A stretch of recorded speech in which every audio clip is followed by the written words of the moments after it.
Two-dimensional motion with constant acceleration. You should be familiar with motion in a straight line with constant acceleration. You should also be familiar with the constant acceleration formulae, which include v equals u plus at, s equals ut plus a half at squared, s equals vt minus a half at squared, and s equals a half u plus v t. In the above equations, s is displacement, u is the initial velocity, v is the final velocity, a is the acceleration, and t is time. I sometimes refer to these as suvat.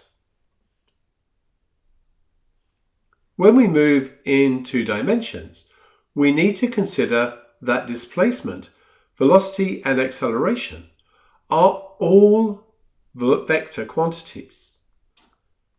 To illustrate this, we may have a particle at I plus 5j meters. I like to use column vectors, so I'd write that as 1, 5. You should be familiar, of course, with both types of notation. It may have a velocity of 3i minus 2j meters per second. So it would go in this sort of direction down here. But we'll split the velocity into components, horizontal and vertical. And it might also have an acceleration, as shown here, of negative I plus j meters per second squared. So it's accelerating to the left and up.